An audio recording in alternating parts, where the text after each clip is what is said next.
An absolute seismic nuclear warhead just exploded across the entire global hip-hop landscape, and social media is currently standing in total paralyzed jaw-dropping shock.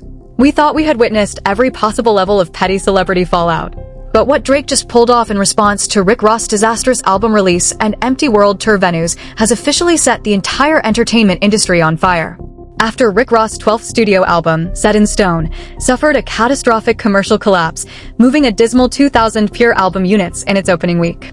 While his world tour venues sat over 80% empty, Drake decided he wasn't going to sit back in silence anymore.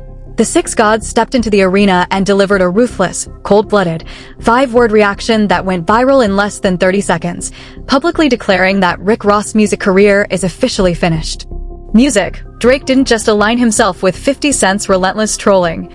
He took it 10 steps further, publicly exposing how Ross' biggest boss identity is nothing more than a severe multi-million-dollar optical illusion. But Rick Ross didn't back down. He fired back with a venomous explosive counterattack, accusing Drake of secretly using automated bot farms and streaming sabotage to artificially destroy his tour sales. Stay right where you are, because what Drake dropped at the 6-minute mark changes everything forever. To truly understand the catastrophic historic magnitude of this nuclear fallout, you have to look at the deeply complex brotherly-turned-venomous history that exists between Aubrey Drake Graham and William Leonard Roberts II, the man known to the world as Rick Ross. This isn't just a basic social media spat. This is the complete horrific disintegration of one of the most commercially successful and culturally iconic partnerships in modern hip-hop history.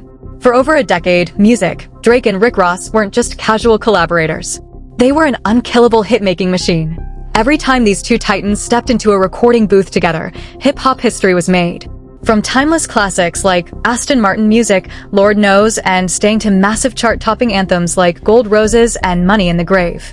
The chemical synergy between Drake's smooth melodic hooks and Rick Ross' booming, luxury-obsessed baritone defined an entire era of opulent rap music. They called each other brothers. They shared private jets, vacationed on yachts in Miami and St. Tropez, and routinely referred to their combined output as the gold standard of wealth. For music years, Rick Ross benefited immensely from his alliance with OVO. Drake brought a massive global pop crossover audience straight to Maybach Music Group. Whenever Ross needed a guaranteed hit single to power an album rollout, Drake was always there to deliver a verse that would rack up hundreds of millions of streams. In return, Ross provided Drake with street credibility, heavy cosigns, and an aura of untouchable boss-level luxury. However, beneath the surface of platinum plaques and champagne toasts, a silent bitter rivalry was slowly taking root. As Drake transformed into the most commercially dominant music artist on planet Earth, breaking Billboard records previously held by the Beatles, Rick Ross began struggling to maintain his position in a rapidly evolving streaming-dominated music landscape. The shift from physical CD sales to digital algorithms left many legacy artists vulnerable, and Ross was forced to rely heavier and heavier on his Drake collaborations to secure top-tier chart placement. The fragile brotherhood finally shattered into a million pieces during Music, the explosive 2024 rap wars. When the entire industry lined up to fire shots at Drake, Rick Ross did what many considered the ultimate betrayal. Music, he picked a side against his longtime brother. Ross jumped into the ring, dropping a venomous diss track titled Champagne Moments, mocking Drake's appearance, questioning his authenticity, and coining the derogatory nickname, Music, BBL Drizzy. Ross went on a non-stop social media trolling campaign, posting videos wearing custom caricatured t-shirts, laughing at OVO, and declaring that the Sixth God was officially dethroned. Drake, Music, known for his surgical, long-term memory, played the waiting game. He didn't rush into an immediate physical altercation or engage in endless back and forth Instagram live streams. Drake understood a fundamental rule of the music industry. Revenge is a dish best served when your enemy's balance sheet is exposed. Drake waited patiently in the shadows, monitoring Ross' career trajectory, tracking his streaming analytics, and waiting for the exact moment when the Maybach empire would show a fatal, irreversible point of commercial weakness. That moment arrived with the release of Rick Ross' 12th studio album, Set in Stone, alongside his highly publicized port of Miami Orchestra World Tour. Music. Ross pitched the project as his grand victory lap, promising fans that he didn't need Drake or major label backing to prove he was still the biggest boss. But when the official first-week sales data hit industry tracking databases, the results were an absolute horror show. The album moved a shockingly low 2096 pure sales, a figure so tragically low for a legacy icon that it sent shockwaves through every corporate boardroom in the music industry. Music. To make matters infinitely worse, venue seating maps for Ross' global tour showed massive 10,000-seat arenas sitting over 80% empty, forcing promoters to issue desperate buy one get 50% off ticket music discounts just to get bodies and seats. 50 Cent was the first to attack, mercilessly roasting Ross' low numbers and empty venues on Instagram. But the world was waiting for one specific person to weigh in. The man who had been called BBL Drizzy, the man whose verses had carried Ross' biggest records for 15 years, was sitting in Toronto, staring at the exact same empty seating charts. The trap was sprung, the receipts were out, and Drake was about to drop a reaction that would send Rick Ross' world spiraling into pure, unadulterated chaos. The nuclear detonation officially occurred at 2:45 a.m. Eastern Standard Time. Drake was spotted in the VIP section of an exclusive venue in Toronto, surrounded by his core OVO inner circle. A prominent nightlife influencer went live on Instagram, capturing Music, Drake standing near the DJ booth holding a glass of luxury tequila. The DJ Music, sensing the high-stakes tension in the room, suddenly cut the music and played a snippet of Rick Ross's iconic intro from Aston Martin Music. Specifically the moment where Ross shouts his famous Maybach music tag. Drake didn't ignore it. He didn't walk away. Instead, Drake slowly took a sip from his glass, looked directly into the camera lens of the live streaming phone, let out a cold, sarcastic, echoing laugh, and shook his head with pure, unadulterated disdain. "Turn that ghost town music off," Drake said into the microphone, his voice cutting through the venue speakers with terrifying clarity. "Tell BBL Ricky to give Music, those 2,000 buyers a refund. The tour is empty, the album is dead, and the career is officially finished. Somebody go help him pack those empty chairs." The venue erupted into pure, uncontrollable, chaotic screams. The clip was ripped from the live stream and uploaded to X, formerly Twitter, TikTok, and Instagram, racking up over 25 million views in less than 45 minutes. Music. Drake wasn't content with just a verbal jab in a club. Within an hour of the clip going viral, Drake took to his official Instagram account, an account followed by over 140 million people, and dropped a series of posts that systematically tore Rick Ross's biggest boss identity to shreds. Music. Drake posted a side-by-side screenshot comparison. On the left side was a high-resolution photo of Rick Ross' custom $35 million Gulfstream G550 private jet with the words "Biggest, Music, Boss" painted on the engine turbines. On the right side was an actual verified Ticketmaster seating chart for Rick Ross' upcoming concert in Denver showing an entire arena drenched in blue, meaning thousands of seats remained completely unsold. Drake captioned the post with a brutal razor-sharp bar that instantly trended at #1 globally. "You painted Biggest Boss on a jet you can't afford to fuel, but you can't sell 2,000 CDs to pay the venue lights. 2,000 copies isn't a release, Ricky. Music. That's a private family order." Grinning, squinting face, the curtain came down and everybody saw the stage was Music, empty. RIP to the Maybach myth. It's over. The internet completely exploded. The psychological damage of the hit was catastrophic. 50 Cent immediately jumped into Drake's comment section, posting 20 laughing emojis and writing, "I told you, Drizzy." He giving away 50% discounts in his own city. The jig is up. Memes flooded every single social media timeline. Digital creators created side-by-side videos showing Drake performing in packed 50,000-seat stadiums while overlaying audio of crickets onto footage of Rick Ross' sparse concert crowds. Music. The optics were completely, utterly fatal. For 15 years, Ross had shielded himself behind an illusion of infinite, music, untouchable wealth. But Drake had used cold, hard concert metrics to turn that illusion into a national laughingstock. Inside Rick Ross' private compound in Star Island, Miami, absolute total pandemonium broke out. Music. Leaked reports from staff members inside the estate indicated that Ross was sitting in his living room watching the drama unfold on a massive wall. Ross was trapped in a nightmare. If he stayed quiet, the entire world would accept Drake's declaration that his career was officially finished. But if he responded, he risked drawing even more global attention to his dismal album sales and empty venues. Music. Driven by pure, unadulterated fury, Rick Ross decided to go nuclear. He didn't issue a polite press release through his publicist. At 4:15 a.m., Ross launched an emergency Music, unannounced Instagram live stream directly from his patio, wearing a silk robe, smoking a cigar, and looking dead into the camera lens with bloodshot, enraged eyes. "Drake, you a whole snake and a corporate puppet." Ross roared into the phone, his voice shaking with intense rage. "Music, you sitting over there talking about my tour venues being empty? Let's tell the world the truth about why those ticket sites glitched out." Let's talk about the automated bot farms and streaming sabotage your team paid for behind music, the scenes. The live chat went into an absolute state of frenzy as over 500,000 live viewers tuned in. Ross leaned forward, music, pointing a diamond-encrusted ring directly at the camera. Ross made a jaw-dropping, explosive allegation. He claimed that Drake and his corporate affiliates at VO had secretly hired a prominent cybersecurity firm and automated bot network to launch a massive coordinated digital sabotage campaign against Maybach Music Group. Ross claimed that Drake's team had deliberately flooded ticket distribution servers with fake hold orders to make venue seating maps appear empty to casual fans while simultaneously using algorithmic suppression to block his new album tracks from appearing on major editorial streaming playlists. "You spent millions of dollars behind closed doors just to block my streams," Ross screamed, his face, music, turning red with anger. "You scared of what happens when the real music drops without your corporate backing? Music, you calling my career finished? I built this empire with my own hands. I own my land.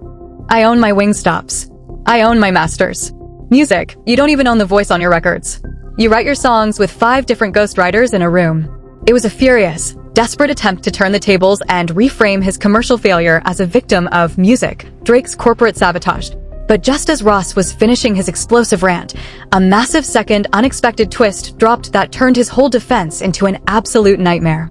A prominent music industry news outlet published a verified leaked email originating from inside Rick Ross' own distribution company. The leaked email sent 3 weeks before the album even released showed Ross' executive team admitting in plain brutal black and white text that pre-orders were tracking so low that the label was considering pulling all radio promotion funds because there is zero organic consumer demand for this project. Music, the revelation hit the internet like a freight train. Ross was live on stream blaming Drake's bot farms for his failure, while his own label's internal emails proved that everyone inside Maybach Music already knew the album was going to flop weeks before it dropped. The live chat erupted into total merciless mockery. Music, viewers began spamming the stream with clown emojis and typing, "Your own label said you flopped, Ricky. Stop, music, blaming Drake." Ross looked at the comments, realized his own labels. Email had just leaked live on air, froze in absolute horror, and abruptly ended the live stream without saying another word. The abrupt termination of Rick Ross' live stream didn't stop the disaster. It triggered a global digital earthquake. News outlets, financial blogs, and hip-hop reaction channels went into complete overdrive. The narrative that Drake had officially put the final nail in the coffin of Rick Ross' music career became the lead story across every major entertainment platform. The hashtags Dre finishes Ross BBL Ricky Flop and Maybach Ghost Town were trending at the top of every social media network worldwide. Then came the second massive, unexpected twist that escalated this feud from a petty internet roast into a high-stakes corporate legal thriller. At 11:30 a.m., an investigative journalist published a bombshell report revealing that Drake's legal team had just officially served Rick Ross and Maybach Music Group with a formal multi-million-dollar cease and desist demand, music, and intellectual property audit notice. The legal filing contained a mind-blowing, unprecedented revelation that sent shockwaves through the entire music business. According to the documents, Music, Drake's legal team is officially revoking Rick Ross' authorization to perform, stream, or profit from any of their iconic collaborative tracks, including Aston Martin Music, Gold Roses, Lord Knows, and Money in the Grave on his current world tour or future live performances. Read that again. Drake didn't just laugh at Ross' empty tour.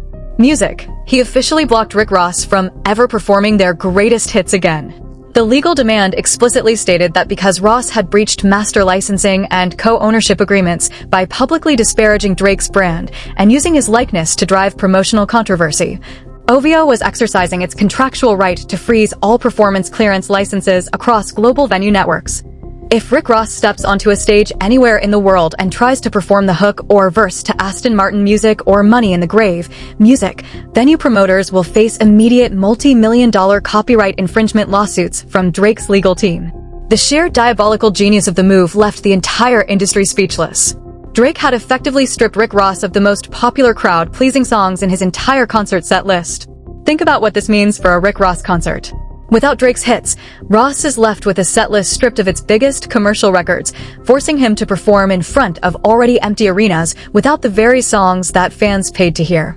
Drake immediately capitalized on the legal strike, posting a short video on his Instagram story showing himself sitting poolside at his embassy mansion in Toronto, casually sipping a drink while playing an acoustic instrument. Drake didn't say a word in the video, but music, he added a caption that delivered a ruthless final blow. "You can't perform my hits to fill your empty seats anymore, Ricky. Music, perform those 2,000 album sales instead. It's officially over." Zipper mouth, music, face. The internet completely lost its mind. The realization that Rick Ross was now legally barred from performing the biggest songs of his career turned the situation into the most humiliating corporate execution in hip-hop history. Music, memes depicting Rick Ross standing alone on a stage holding a microphone in total silence, flooded TikTok and X. Promoters who had booked Ross for upcoming festival appearances began panicking, calling his management team demanding to know if he could legally deliver his promised set list. Inside Ross camp, absolute total breakdown occurred. Sources inside Maybach Music revealed that two major festival organizers in Europe immediately placed Ross' upcoming headlining slots on administrative hold, citing the legal risk of venue copyright lawsuits from Drake's legal team. Music, Ross was facing complete professional checkmate. His album had flopped. His tour was empty. His own label had admitted there was no demand. And now Drake had legally stripped him of his biggest hit records. Driven to the absolute edge of desperation, Rick Ross' legal team launched a frantic emergency counteroffensive. They issued a public statement claiming that Drake's cease and desist was an illegal bad faith attempt to restrain trade and sabotage an independent artist's tour, announcing that they were filing an emergency federal injunction to block Drake's performance restrictions. Ross lawyers argued that Aston Martin Music and Gold Roses were joint cultural assets that belonged to the fans and that Drake was abusing his corporate power to destroy Ross' live touring business. But just as the public was waiting to see if a federal judge would step in, Drake's legal team dropped a single terrifying response that left the entire industry frozen in suspense. "We welcome the court hearing because formal litigation will require Rick Ross to present his complete unedited tour ticket sales, streaming accounting, and venue capacity data under federal court oath."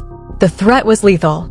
If Ross pursued the injunction, he would be legally forced to lay bare his exact embarrassing ticket sales data in public federal court records for the entire world to see. Music, the entire global entertainment landscape erupted into absolute unprecedented madness as the war between Drake and Rick Ross reached a fever pitch. The culture was fiercely divided, creating one of the most toxic, aggressive online debates in music history. On one side, Team Drake and OVO supporters declared a total decisive victory. Fans flooded comment sections across every platform, hailing Drake as a cold-blooded strategic genius who had delivered the ultimate payback for Ross' betrayal during the 2024 rap wars. Drake gave Rick Ross his biggest hits for 10 years. And the moment Ross turned on him, Drake, music, took the hits back. One viral tweet with over 180,000 likes read, "You can't call a man BBL Drizzy for 6 months and then expect him to let you perform Aston Martin Music to pay your mortgage." Drake completely wiped him out. Music, on the opposing side, Team Ross and hip-hop purists fought back aggressively, accusing Drake of using corporate legal tactics and petty copyright claims to destroy an authentic hip-hop pioneer. Music, Drake is using corporate lawyers to bully a rap legend because he can't handle real criticism, an influential music blogger argued. Stripping an artist of the right to perform collaborative songs that shaped an era is petty, malicious, and terrible for the culture. Music, Drake is acting like a corporate executive, not a rapper. Major music executives and festival promoters held emergency private calls to discuss the massive legal precedent set by Drake's performance ban. Industry insiders admitted off the record that Drake's move had rendered Rick Ross commercially radioactive, with event organizers terrified to book Ross for fear of facing copyright lawsuits from Drake's powerhouse legal machine. Podcast hosts, legal analysts, and reaction channels dedicated multi-hour live streams to dissecting the fallout. Analysts, music, pointed out the stark, terrifying reality of modern music economics. When a legacy artist loses their primary hit-making partner and their live touring revenue simultaneously, their entire corporate empire faces immediate, music, structural collapse. Meanwhile, memes mocking Ross' situation every minute that passed without a clear legal resolution added fuel to the raging fire. Was Rick Ross' music career officially over as Drake claimed? Or could the biggest boss somehow find a legal loophole to save his world tour and rebuild his Maybach empire? The public was reaching an absolute boiling point, hanging on every single notification, waiting for the next explosive update. Just when the world believed this high-stakes war had reached its absolute legal standstill, a brand new jaw-dropping revelation dropped that completely shattered every single expectation and flipped the entire story into dangerous territory. Music at 5:15 p.m. Eastern Standard Time, An official corporate filing surfaced from the state of Florida, revealing that an undisclosed, newly formed entertainment investment entity had just submitted an official hybrid offer to purchase the entire debt portfolio and catalog master rights of Maybach Music Group. The filing showed that this anonymous investment group had already acquired a controlling interest in Maybach Music's underlying distribution liabilities from various financial lenders, positioning them to take total corporate control of Ross' label if he defaults on his upcoming financial obligations, and who is listed as the principal legal representative and primary managing partner of that investment entity. A high-profile corporate entertainment attorney who serves as the chief legal counsel for OVO Sound and Drake personally. Read that again. Drake isn't just banning Rick Ross from performing his collaborative hits music, he is actively trying to buy and own Rick Ross's entire Maybach music catalog. If the buyout goes through, Drake will officially become the legal owner and master copyright holder of Rick Ross music, his label name, and his entire life's work. The realization hit the culture like a nuclear explosion. Drake is on the literal verge of owning the master recordings of the very man who called him BBL Drizzy. Sources close to Rick Ross report that upon learning of Drake's catalog buyout filing, Ross went completely silent, ordered his security team to lock down his Star Island estate, and canceled all remaining media and radio appearances. As the news swept across the internet, Drake posted a final, terrifying 6-second video on his Instagram story. He was sitting in a dark, luxurious studio room, wearing a custom OVO ring, holding a leather-bound folder labeled Maybach Music Group Acquisition, and smiling with a cold, victorious gaze. Drake didn't say a single word. He simply tapped the folder with his ring, looked directly into the lens, and let the screen fade to total music black. This is no longer a rap feud. This is a total historic corporate execution. Will Rick Ross find a way to block the buyout before Drake takes legal ownership of Maybach Music? Or has the Six God officially ended the biggest boss forever? Stay locked in because part 2 of this historic war is dropping next and the music world will never be the same. We are watching absolute history unfold right in front of our eyes. And this war between Drake and Rick Ross has officially reached a terrifying historic peak. Now, I want to hear directly from you. Do you think Drake was completely justified in declaring Rick Ross' career finished and legally banning him from performing their collaborative hits? Or did Drake go way too far by attempting to buy out the entire Maybach music catalog? Is Rick Ross's biggest boss persona officially dead? Or can he somehow